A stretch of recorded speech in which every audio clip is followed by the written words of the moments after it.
Cordial saludo. Es para mí un honor y un placer estar en esta noche iberoamericana de los investigadores.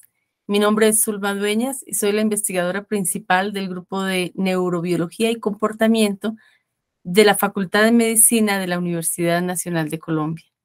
El trabajo que les voy a presentar es el resultado de análisis hechos por diferentes estudiantes que han pasado por el grupo y están relacionados con las diversas consecuencias de la separación materna durante la lactancia, estudios principalmente en un modelo animal con algunos abordajes en humanos. ¿Qué se sabe entonces sobre las consecuencias de la separación materna? La interrupción de las interacciones madre-hijo durante etapas tempranas tiene consecuencias duraderas sobre la regulación de sistemas fisiológicos, neuroendocrinos, alimentarios y comportamentales. Estos efectos se ven en el aumento, por ejemplo, de la ansiedad, en el incremento en el abuso de consumo de sustancias, en patrones de ingesta no modulados y en alteraciones inclusive en la hiperactividad. ¿Qué pasa en nuestra sociedad? Bueno, en Colombia, el Instituto Colombiano de Bienestar Familiar es el que regula y recibe los niños que han sido abandonados o los que han sido maltratados en sus hogares y ha reportado que 372 menores de edad han sido abandonados en medio de la pandemia. Eso implica que hay una disrupción de ese vínculo temprano materno.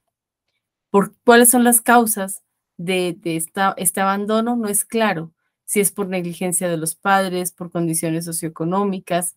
Lo que sí es cierto es que la mujer ocupa ahora un rol más activo en la sociedad y además, tristemente, tan solo el 36.1% de los menores de 6 meses fue alimentado exclusivamente con leche materna. Eso implica que hay un altísimo porcentaje de niños que no tienen ese vínculo con la mamá y que se da justamente a través de la lactancia como uno de esos mecanismos de interacción madre-hijo. Aunado a todo esto, se ha reportado que durante la pandemia aumentó el número de jóvenes embarazadas, lo que seguramente conllevó a que por su inmadurez fisiológica no hayan logrado el vínculo que se requiere con ese hijo, que además no tengan la suficiente madurez para desarrollar una interacción adecuada y que muy seguramente van a tener que salir a trabajar muy temprano en el desarrollo del niño, en etapas muy tempranas para poder conseguir los recursos de su manutención. Entonces, ¿cómo abordamos este estudio? Sabemos que hay estudios longitudinales y transversales donde se analiza el comportamiento, por ejemplo, en niños que han sido confinados o en un orfanato o por diferentes situaciones, y se ven elementos comportamentales que dicen un poco de qué ha sucedido con este confinamiento o con esta separación materna. Pero no son claros esos mecanismos que subyacen a esas alteraciones comportamentales. Por eso nosotros abordamos estos aspectos con un modelo animal.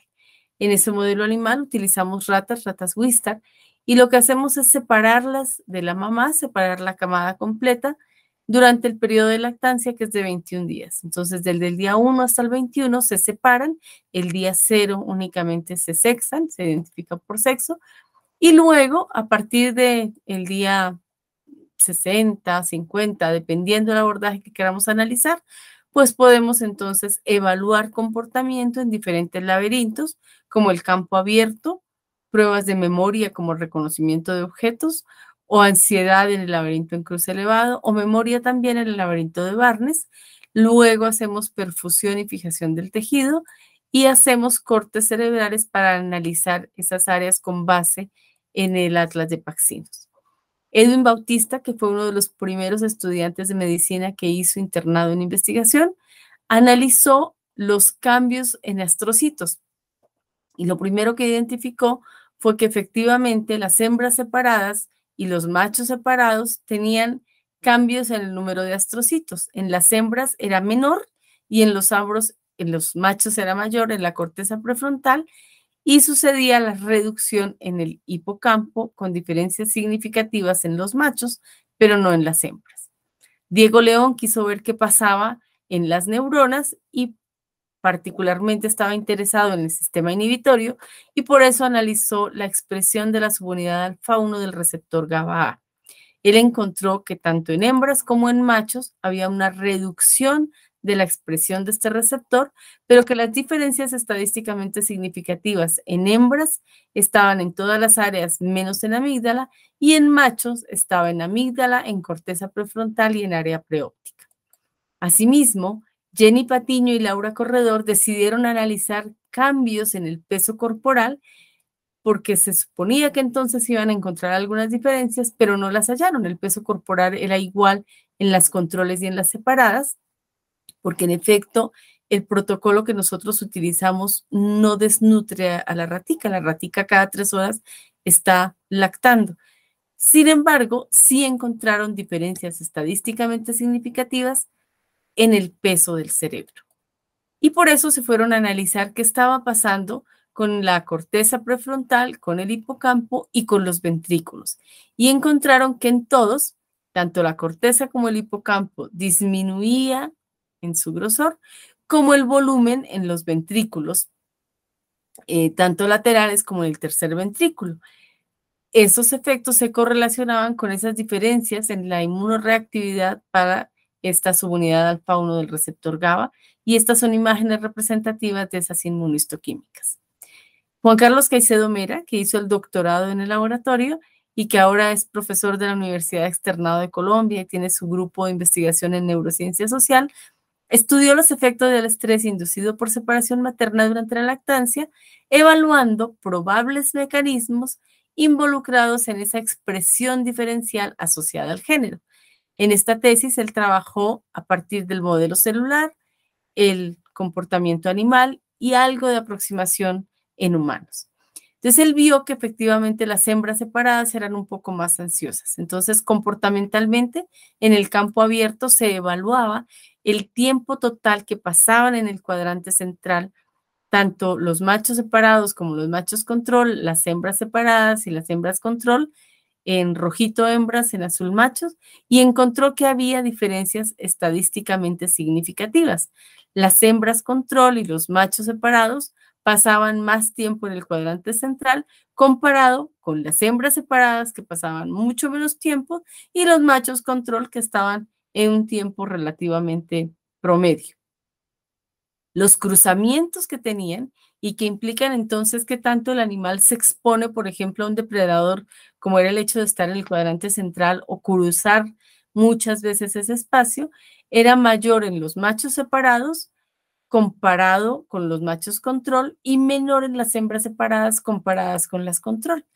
Asimismo, cuando se evaluaba el tiempo que pasaban en una esquina, en los machos no se encontraron diferencias estadísticamente significativas, pero las hembras separadas sí aumentaban ese tiempo que pasaban, así como el tiempo que podían estar levantándose y curioseando, que fue mucho mayor en los machos separados que en las hembras separadas. Las hembras tenían una menor comportamiento de este tipo. El posible efecto nocivo que tuviera la separación materna sobre la memoria de reconocimiento de objetos se evaluaba con 2 objetos iguales un día. Las raticas exploraban, normalmente pasan el 50% del tiempo explorando los objetos y al día siguiente, si recuerdan cuál era el objeto que se les había puesto, no lo van a explorar tanto comparado con el objeto nuevo. Entonces, la frecuencia de explorar ese objeto nuevo, los machos separados exploraban un poco menos comparado con las hembras separadas que exploraban un poco más.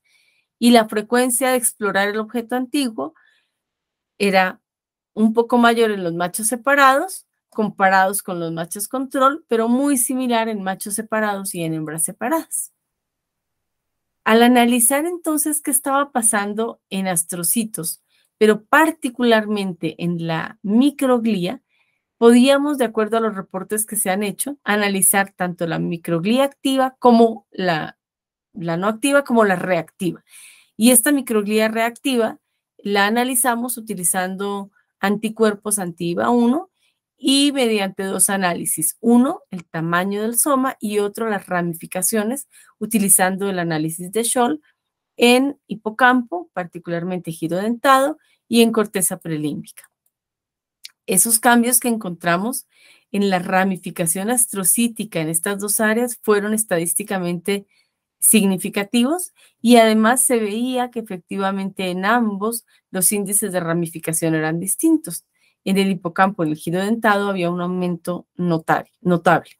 Entonces, la separación materna, en efecto, aumentaba esa tendencia de alteraciones atencionales, de hiperactividad, porque tenían mayor cruzamiento en el centro, en el laberinto, en el campo abierto, y esa hiperactividad motora respecto a los controles se evidenciaba en ese patrón dimórfico en el que machos y hembras actuaban distintos, se comportaban distintos.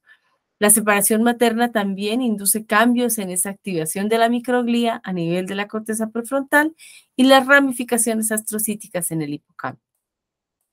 A nivel celular, trabajamos con dos líneas, con las SHCY5Y, que son derivadas de un neuroblastoma femenino, y las CAT, que son derivadas de un mesencéfalo de ratón.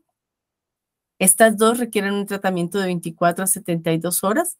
Se hacía un pretratamiento con 17 beta-estradiol o medroxiprogesterona, hormonas femeninas, y luego se hacía una especie de incremento del estrés, un tratamiento con dexametasona, para analizar posteriormente los cambios en su proliferación, en la supervivencia que podrían tener o apoptosis que se podía encontrar. Estas son imágenes representativas de las SHCY5Y, donde encontramos el grupo control a las 24 y a las 48 horas, el tratamiento con estradiol 5 milimolar 24, 48 horas y 1 milimolar a las 24 y a las 48 horas. Efectivamente, se ven los cambios notables en la morfología de estas células y al hacer el análisis que teníamos, podíamos ver que había un efecto que podríamos de alguna manera llamar neuroprotector del estradiol frente al daño que se podía ejercer con la dexametasona.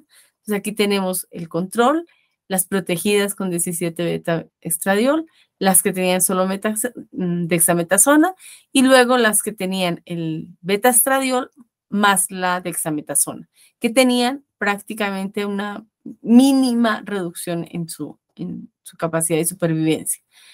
Y asimismo se veía tanto a las 24 como a las 48 horas, si bien a las 48 sí teníamos algunas diferencias de acuerdo a las concentraciones. Con las células CAT, estas mesencefálicas de ratón, aquí podemos ver la morfología a las 24 a las 48 horas, el tratamiento fuerte con dexametasona, el tratamiento con estradiol y cómo se podía revertir de alguna manera cuando el estradiol protegía de la dexametasona. El efecto que se tiene en estas células es bimodal, es decir, tenemos como dos acciones distintas. En un sentido, a las 24 horas hay una disminución en esa viabilidad, pero a las 48 horas hay un efecto como de meseta y luego, de acuerdo a la concentración, reduce. Entonces encontramos que efectivamente esas hormonas femeninas, estradiol, puede revertir el daño que causan la viabilidad del cultivo, dosis altas de esos glucocorticoides, la dexametasona que actuaba como estresor, y se asimilaban al modelo en una condición de estrés crónico como era la separación materna, donde las hembras tenían una mejor, digamos, un mejor comportamiento comparado con los machos. Y encontramos esos patrones bimodales de esa respuesta en las que dosis bajas tienen efectos protectores, pero dosis altas tienen efectos deletéreos, tanto para glucocorticoides como para esteroides ováricos. Y eso tiene un poquito de aproximación que pudiéramos tener a lo que es el estrés agudo y el estrés crónico. En la aproximación que se quiso hacer con los humanos, desarrollamos un instrumento que se llamamos ERBM1, que es evaluación retrospectiva del vínculo materno durante el primer año de vida. ¿Qué hacíamos? Evaluábamos distintas dimensiones utilizando ítems que nos pudieran corroborar esa información. Edad materna, valores antropométricos del neonatal, tiempo dedicado al cuidado materno en el primer año, el ingreso de la madre a la actividad laboral que afectaba, por supuesto, el cuidado del hijo, las labores que realizaba la madre, la delegación del cuidado del niño a terceros, las condiciones de vulnerabilidad psicoafectiva, tanto pues para la mamá, tanto en el embarazo como durante ese primer año, y los riesgos potenciales asociados a esos estilos de vida maternos durante ese primer año. En estos de delegación del cuidado, de vulnerabilidad psicoafectiva y potenciales riesgos asociados al estilo de vida, pues teníamos ítems distintos que nos podían ayudar a corroborar esa información. Las mamás tienen una memoria espectacular. Pueden tener 8 hijos y se acuerdan la hora, el peso, cuánto midió, todas las características de cada uno de sus partos. Entonces, en el componente materno, cuando evaluábamos la dedicación de tiempo al cuidado de su bebé durante ese primer año, en las horas, el rango de horas que estábamos midiendo, analizamos en las mamás que no tenían hijos con déficit de atención y mamás que sí tenían niños con déficit de atención e hiperactividad, porque habíamos visto que en efecto las ratas separadas tenían un aumento en el patrón de locomoción. Estos niños eran niños diagnosticados en el hospital, en el hospital para niños, el OMI, que teníamos un vínculo muy estrecho con uno de los psiquiatras infantiles que mejor diagnosticaba TDAH. Desafortunadamente, él falleció hace un par de años y con él entonces dejamos de trabajar esta línea, pero estamos volviendo a establecer colaboraciones para retomar parte de esos trabajos. Entonces estábamos seguros de que en ese hospital, en el Hospital de la Misericordia, en el hospital infantil, los niños estaban muy bien diagnosticados, tenían un tratamiento y teníamos a las familias que los estaban llevando a esos controles muy juiciosos. El número de horas entonces, siempre la mayoría, tanto niños con TDAH como niños, hijos de mamás, niños que no tenían déficit de atención, en ambos casos tenían tiempos regulares, pero era diferencial la cantidad de mamás que pasaba más tiempo con los hijos era mucho menor en las que tenían déficit de atención e hiperactividad comparado con las que no lo tenían. Entonces había casi que 50, más de 50 mamás que pasaban más tiempo con sus hijos, mientras que eran menos de 50 las que pasaban más ese tiempo. Y aumentaban entonces los otros intervalos relacionado con el mes en el que tenían que empezar a trabajar y pues por supuesto o a realizar cualquier otra actividad y que por ende tuvieran que dejar al niño por varias horas, las mamás de niños que no tenían déficit de atención, la mayoría desde los 4 meses, en Colombia la licencia por maternidad es de 3 meses, entonces desde o antes de los 4 meses tenían ya que volver a su trabajo. ¿Esto qué implicaba? Que eran mamás que tenían una seguridad laboral, porque las mamás que trabajan por días o las que no tienen un vínculo con una empresa, pues no tienen esa seguridad económica que les permite entonces dedicarse al menos 3 meses de esa licencia por maternidad. Ahora aumentó, tenemos ya 6 meses y tenemos otras ventajas como es que el papá sea partícipe de esa actividad. Sin embargo, las mamás de niños con déficit de atención solo hasta después del primer año iban a trabajar.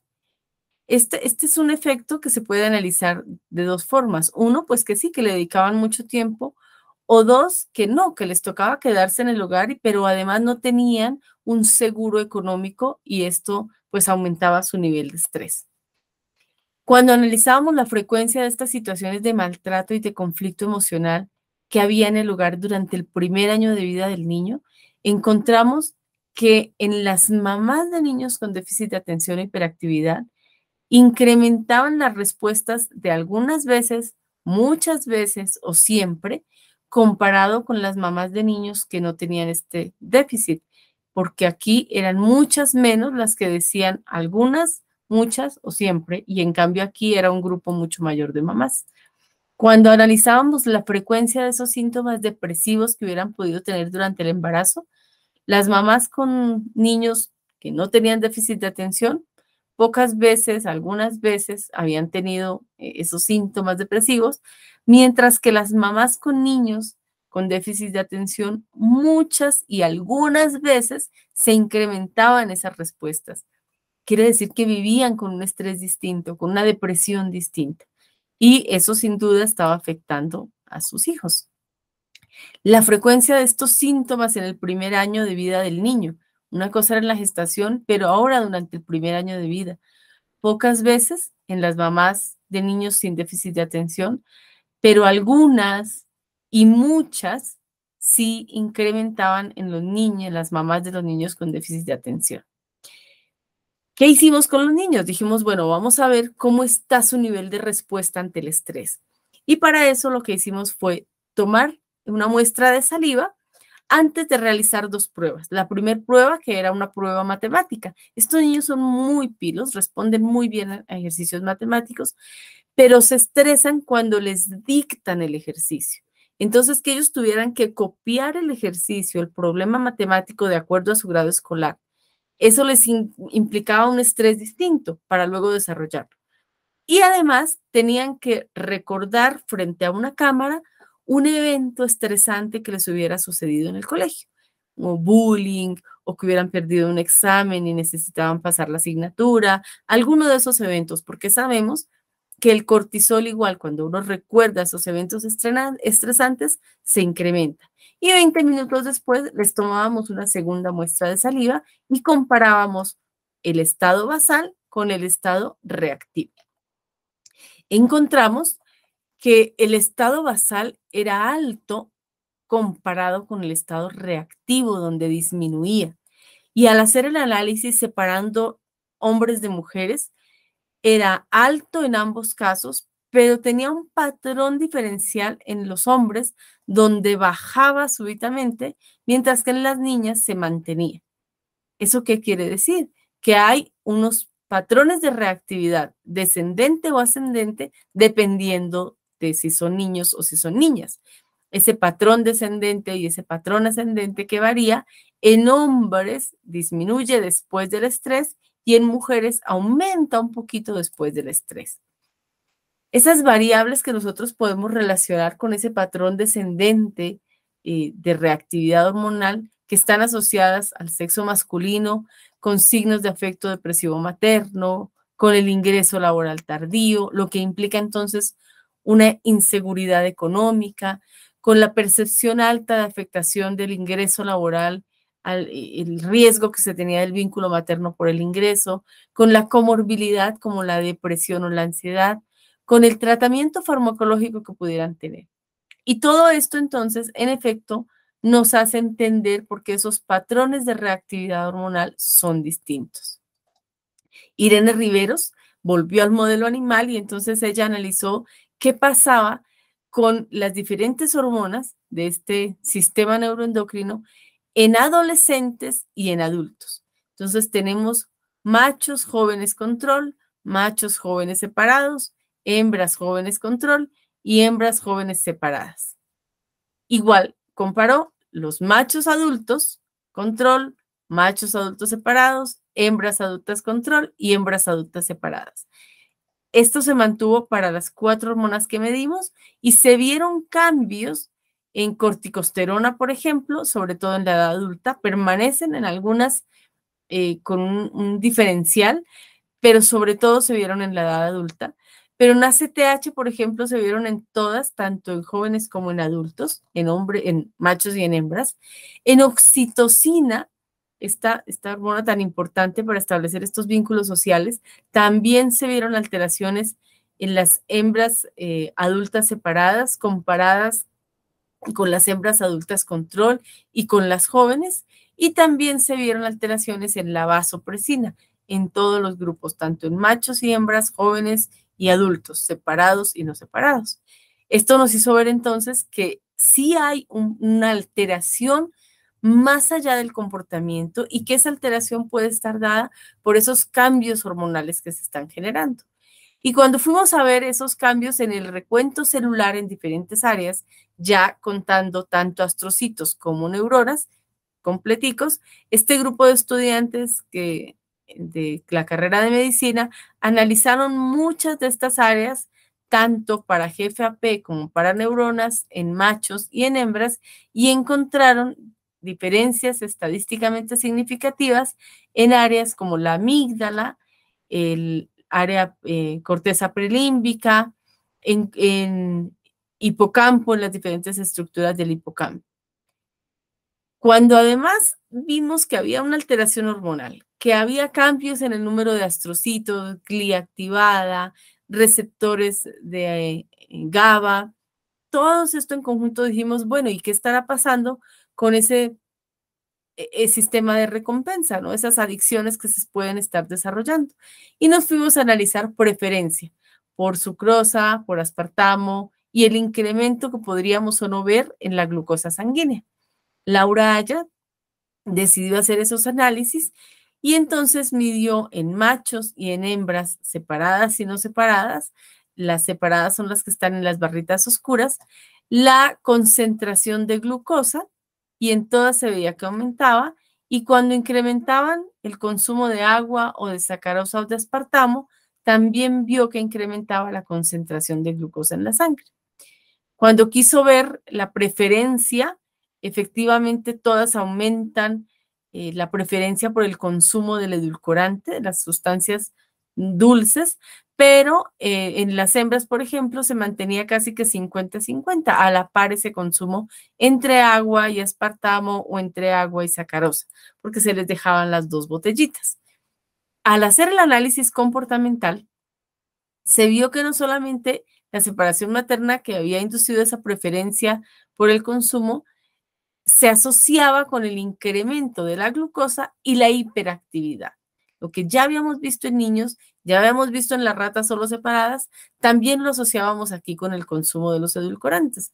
Entonces, el tiempo que pasaban en el centro era distinto en las no separadas machos comparadas con las separadas, tanto en los grupos que estaban consumiendo cada uno de estos edulcorantes, en el tiempo en el centro, en la distancia del recorrido, en el comportamiento de reading, para machos y para hembras, cuando consumían agua, sacarosa o aspartamo, que tenían esos diferentes comportamientos. Eso nos hizo ver que efectivamente teníamos un factor de riesgo de solo la separación, cómo estaba activando tanto un abanico tan grande que va desde el comportamiento, como la hiperactividad, la locomoción, como la preferencia por un edulcorante, como el tener incremento en esa glucosa sanguínea, como ver la hiperactividad, el comportamiento relacionado con la activación celular, la microglía activada. Y quisimos ver, Gabriela García y María Fernanda Genera quisieron analizar si podría ser la separación materna durante la lactancia un factor de riesgo para desarrollar tumores mamarios. Entonces tuvimos dos grupitos, ratas, hembras separadas y no separadas. Se les inyectaba dimetilbenzoantraceno para inducir el tumor y cada 5 días se estaba analizando si estaban ya aumentando el tamaño de esas glándulas mamarias para ver si había tumor. Cuando se veía que había tumor, entonces se removía, bueno, se hacía la perfusión, la anestesia, la perfusión, se removía el tejido y se hacía el análisis histológico para ver si había alteraciones morfológicas y si había algún tipo de cambio en estas estructuras. Las raticas todas fueron pesadas y en efecto las que tenían separación materna más dimetilbenzoantraceno fueron las que menos peso ganaron comparadas con el grupo control no separado y que se le inyectaba solamente el vehículo. Cuando se vio el porcentaje de ratas de los 4 grupos que tenían variaciones a nivel histológico, pues los normales, las ratas que no tenían esas variaciones eran distintas, comparadas, por ejemplo, con las separadas que sí habían tenido el tumor. Entonces, estas separadas con tumor, pues sí tenían muchas más afectaciones. Y los niveles de corticosterona, esta hormonita del estrés, también eran distintos. Las no separadas con dimetilbenzoantraceno eran más altos, las separadas con el vehículo eran altos y las separadas con el dimetilbenzoantraceno también eran altos. Es decir, que el tumor ya genera estrés suficiente y la separación también genera estrés comparadas con las no separadas inyectadas con el vehículo. ¿Qué estamos haciendo actualmente? Bueno, hemos analizado, ya que vimos que este sistema de recompensa, el sistema límbico, todos están activos y todos están teniendo respuestas diferentes, pues estamos analizando el efecto sobre receptores endocannabinoides, CB1 y MIU, y Marisol Murillo presenta esos resultados en el Congreso de la Federación Latinoamericana de Sociedades de Neurociencias.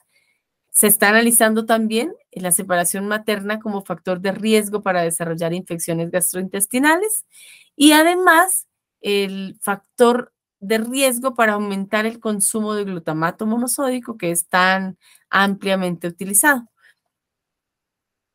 Ya vimos que la separación materna tiene todos estos efectos que son como nocivos o deleterios y por eso Joana Ceballos y Steven Flores están trabajando sobre el efecto del ambiente enriquecido sobre la separación materna. Los invito a que sigan el hilo del Twitter de Joana Ceballos y vean entonces qué pasa con el ambiente enriquecido y la separación materna. Les agradezco el tiempo que han dedicado, les agradezco que me hayan escuchado y si tienen alguna duda, comentario, quieren ver un poco más, este es mi correo electrónico para que podamos estar en contacto. Yo digo investigo, luego existo y mi esposo me recuerda que si no publico, no existo. Y en efecto, estamos muy atrasados en publicaciones, pero esperamos algún día poder materializarlas y que ese conocimiento que fue fruto de un trabajo de tesis sea pues un producto académico en un artículo.